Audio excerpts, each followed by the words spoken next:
Hey, welcome to another video here by the Tokyo Real Estate Man. And where are we today? Don't forget, we're always looking for the liquidity. We're looking for you to get a smart property here in Japan.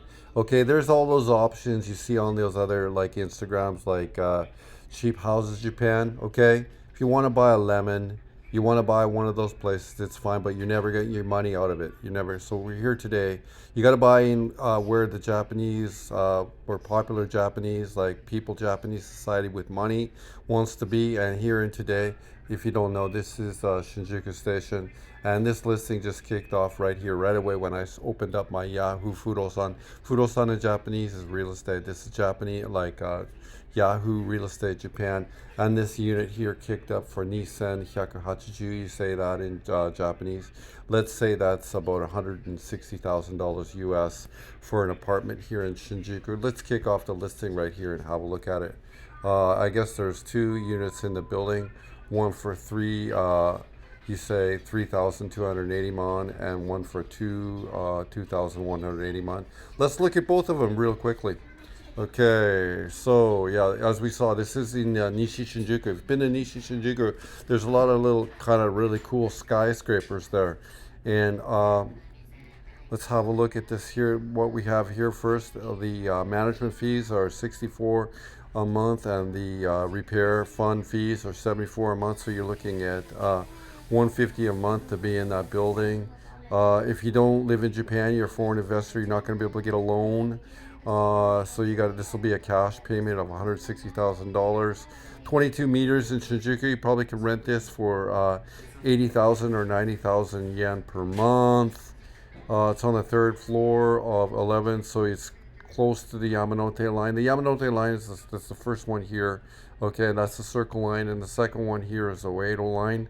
Oedo line is really cool. It's really deep. It was built in the late 1990s, so it's really deep. So it's like often one of the weaknesses for the Oedo line is it takes about 5 minutes to get to the platform. The building, people rated 4.08. Yeah, so I mean, what is this? This looks like a. It was built in 19. Is it 19? My eyes are so bad now. 1990, right? You can tell, but just by the look, it's 1990. This whole like generation of buildings are really cool. Japanese buildings start to develop tile. Concrete. You see the one right beside it here to the left is probably without tile. So this is the kind that was sort of built in the 70s.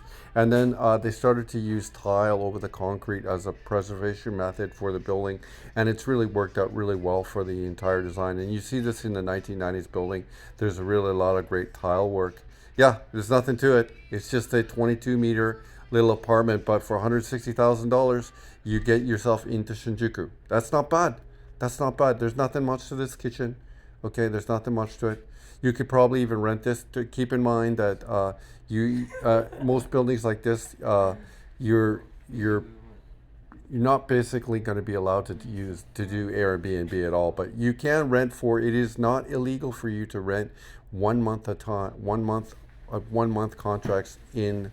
It has to be at least a 1 month contract. Okay, so if you're going to use this apartment, let's say 3 or 4 months a year, you can rent around it. You can rent. You can make it so that you can rent around the times that you want to be there. Okay, so if you rent it 8 months a year, you're going to be able to have, when you come back to Japan, you're going to have $7,000 in your bank account if you put that cash down on it, for example. Okay, we see the location here. Let's just make sure of some important factors, which is the one that's right in the middle right there. And it's Shoyu Ken no Mi. Oh, this is Shogyo Chiki, okay? Which means you're allowed to do, if you wanted to have an office there, you can have an office there. Yeah, so you can live in it, or it could be like a business. You could have a business in it as well. So, but yeah, it's 22 meters. It's just this is a really basic unit that you're going to pick yourself up, like a pickup in Tokyo right now. But you're going to have liquidity. You're going to buy some of places there in the countryside of Japan. You're never going to be able to sell it. You're going to have to, it's going to be with you all your life. Your kids are going to have it. That's going to be run down.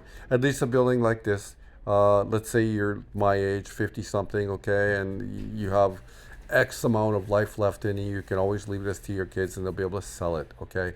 It's in a neighborhood that's in it's in a desirable neighborhood in Tokyo. You love Tokyo, of course you love Tokyo. It's the greatest city probably in the history of humanity. Well, at least you're gonna have liquidity, okay? Liquidity for you, liquidity for your kids, liquidity for your company, okay?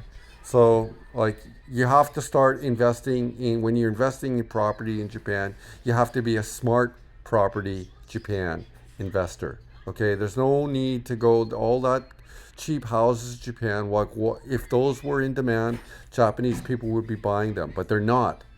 They're just not. It's just a red pill. Okay, so yeah, another video here from the Tokyo real estate man, and we didn't get to that second apartment, but like this one here allows you an idea into the bottom end of the market in Tokyo, and you're looking at $160,000, and you could have an apartment in Tokyo. Okay, cool. Another video here by the Tokyo real estate man signing.